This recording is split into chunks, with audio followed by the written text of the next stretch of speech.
In the name of the one God, Creator, Redeemer, and Sustainer. Amen. I can't tell you how much of a delight it is to be back among my friends here at St. Paul's in Walnut Creek. It feels like I'm back home again for many of you, and it's good to see old friends. Krista is enjoying a well-deserved day off. The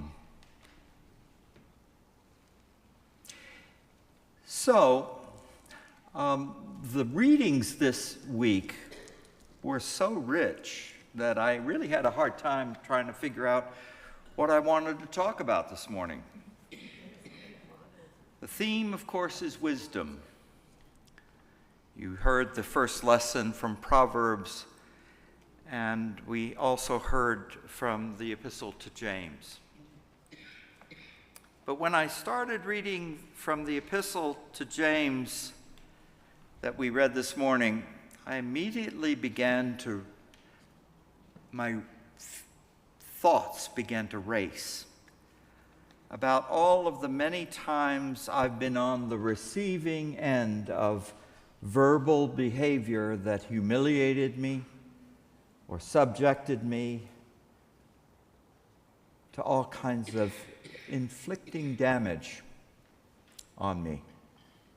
We've all had that experience, I know. I've also become painfully aware in doing this preparation today of the many, many, many, many times that I've doled out such verbal garbage on others. Taking a moment to do such a mental inventory on a day like today is something that I expect, like me, would bring all of you up a little bit short. We all have those memories, don't we? Things said that we should have left unsaid. And I immediately began to think about my own past and remembered, for example, that when I was being one of those terrible teenagers, oh yeah, I was, driving my mother crazy with my outrageous behavior, in fits of absolute frustration, she would often yell at me, "You're just like your father."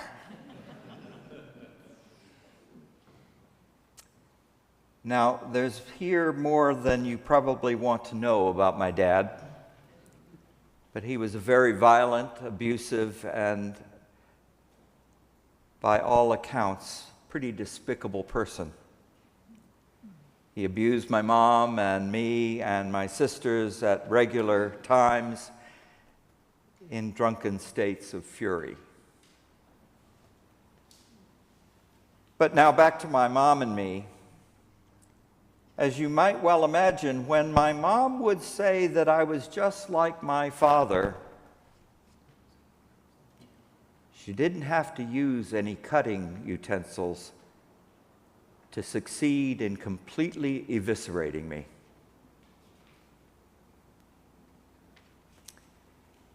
You see, her words were more powerful than any tool of destruction. Even after apologizing to me when things calmed down, the damage was already clearly done. And I've spent years, literally my entire life actually, trying to overcome the damage that she did to me, which was in some ways worse than the damage that my father did to me. So why am I telling you such a graphic and personal story? I suspect, in telling you this, that I'm not alone in my experiences by a long shot. I suspect that you all have your own horror stories, and you all carry the wounds that you've borne from that ever dangerous weapon, our tongues. As James says, our tongue is the source of great iniquity that stains our entire bodies and causes untold damage and sorrow. James was right on the money, wasn't he? Right on the money. But now, as I'm telling you this sad story, please don't think to yourself, well, let him look to his own behavior. Well, I have.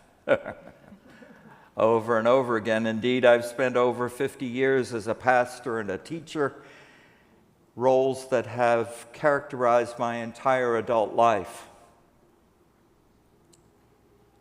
And I have a long career of using my tongue in a way that I'm not proud to talk about.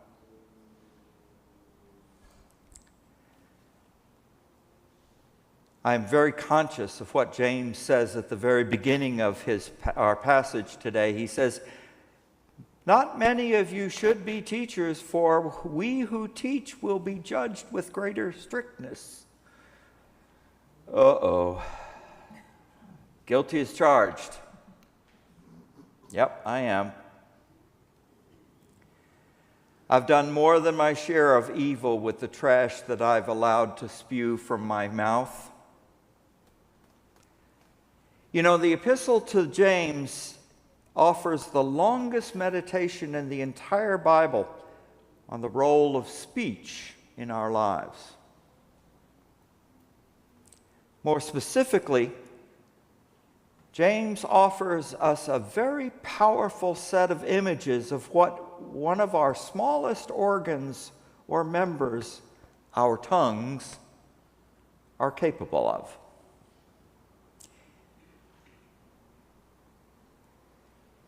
He says, he notes that a horse's bridle, while very small in the horse's mouth, can completely control that huge animal. He tells us that our tongues are like the rudder on a great large ship, which of course he notes is very small in comparison to the size of the ship, but controls that ship completely. He notes that our tongues can set a forest ablaze. That's an image. Setting everything and everyone around us in deadly fire. And he finally notes that human beings have been able to tame almost every other living animal, but no one has been found able to tame the evil poison of our deadly tongues. That's pretty clear, isn't it? And we all know to whom James is speaking. It's all of us. We're also reflecting today on the nature of wisdom as the ways we get our personal act together properly so as to become more whole and more complete human beings. As people made in the very image of God, that's what wisdom is to attain that place of being fully and completely human. It's salutary to take this very serious note that the style and content of our communications and what it does to other people, often those most closely bound to us, is of very vital importance. I'm sure we've all heard, if not spouted, the thoughtless rhyme, "Sticks and stones may break your bones, but words will never hurt you." Anybody ever said that to your kids? Raise your hands. Yeah. Yeah. We've all heard it, haven't we? Sticks and stones may break your bones, but words can never hurt you. well, all I have to say is horse hockey. If there was ever a thing said that was less true, I don't know about it. It's totally bizarre. We adults use that with our kids, don't we? It's an admonition to a child who's come home to us crying as a result of some heinous bullying or verbal bashing, to relieve their suffering and provide them what we think of as some adult perspective on their situation. Let me simply say to all of us in this room, it doesn't work for them, and it doesn't work for adults either. Sticks and stones do break your bones, and words do hurt you. Do I need to remind any of us who are wearied and suffering through the past several years of living in our culture, in our society, living through a public surge of verbal violence that we, probably none of us, could ever remember having happened before? A situation in which verbal violence and trolling and threats and mutual disrespect and actual violence has developed as our primary tools for civic and public and political interaction in our country, hasn't it? We're living in the middle of it, and we're all weary from it, aren't we? At least I am. Sick to death of it.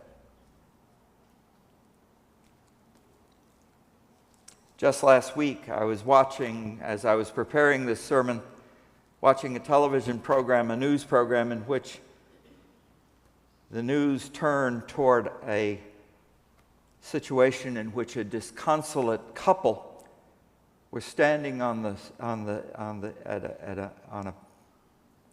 an auditorium. They had just lost their son in a fatal accident in which the child was killed by an immigrant who accidentally crashed his automobile into the school bus. Some of you may know about this story. But the father and the mother were now on stage in front of people, begging them to stop using that accident as a weapon against the Haitian man who had hit the bus.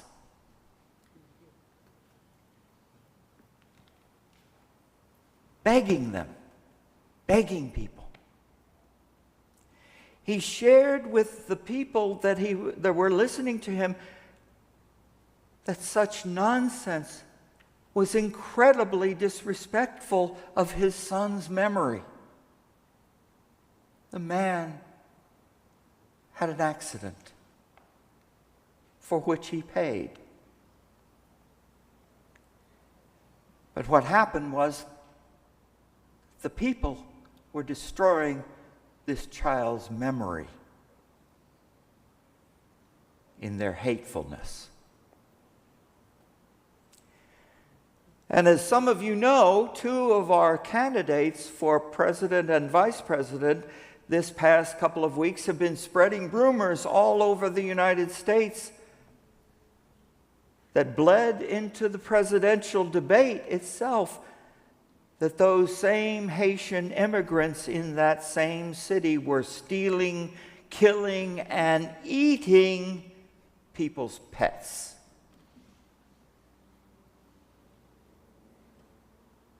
I don't know about you, but when I heard that, I was furious. Absolutely furious. What kind of nonsense garbage is that?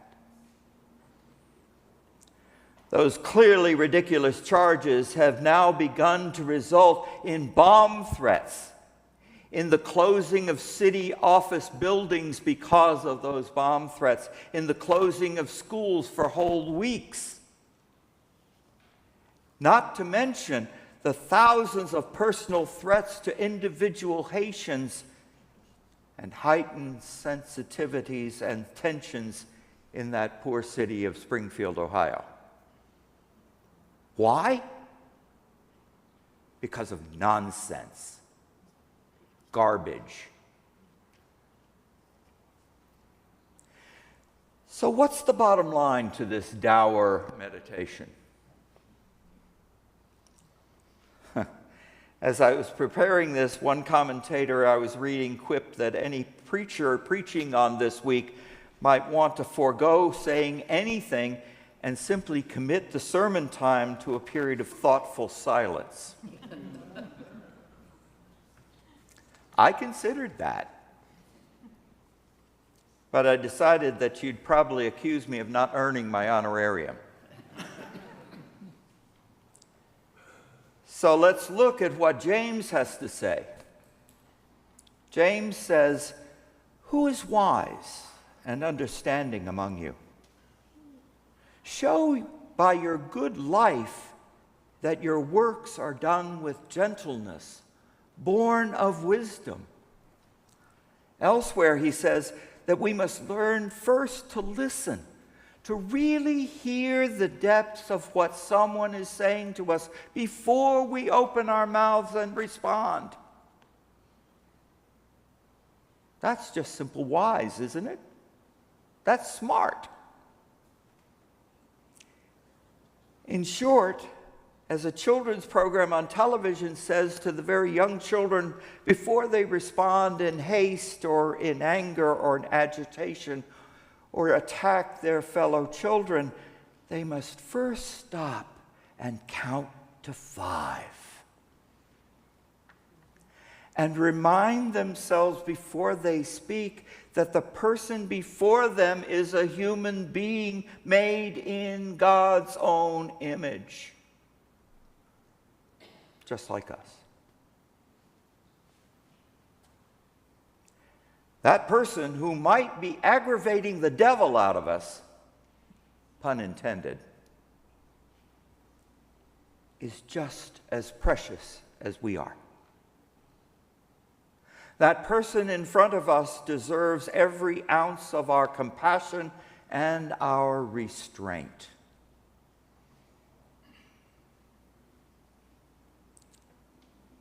Perhaps more importantly, we should quickly reflect in those situations on how that person talking to us that's aggravating the heck out of us is triggering us in what we're hearing. In truth, it's not that words can hurt us. It's more true that perhaps words spoken to us in the present are ones that we've heard at some former time in the past in our lives that are now ringing like alarm bells in our heads, reopening painful wounds in our soul, like my mother saying to me, "You're just like your father."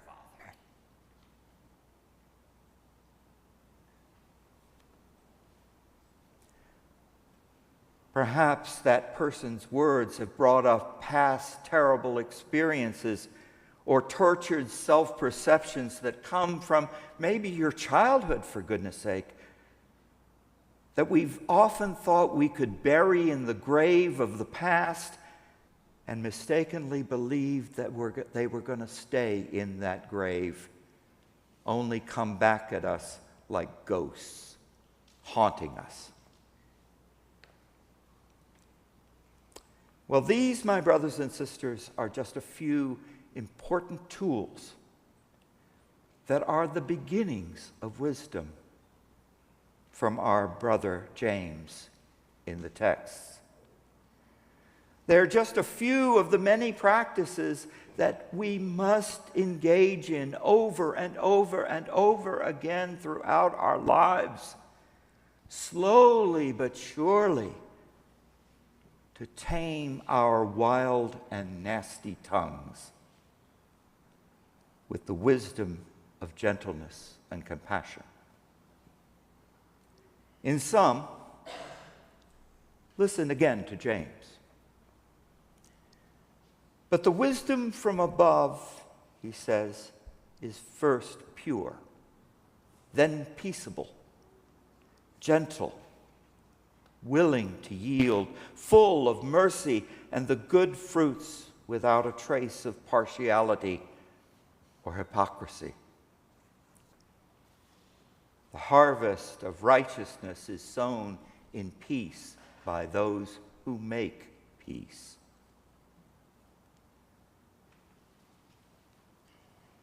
I might ask us all, myself certainly included, may we all pray to become better guardians of our tongues and become more of what God has created us to be, fully and completely and totally human.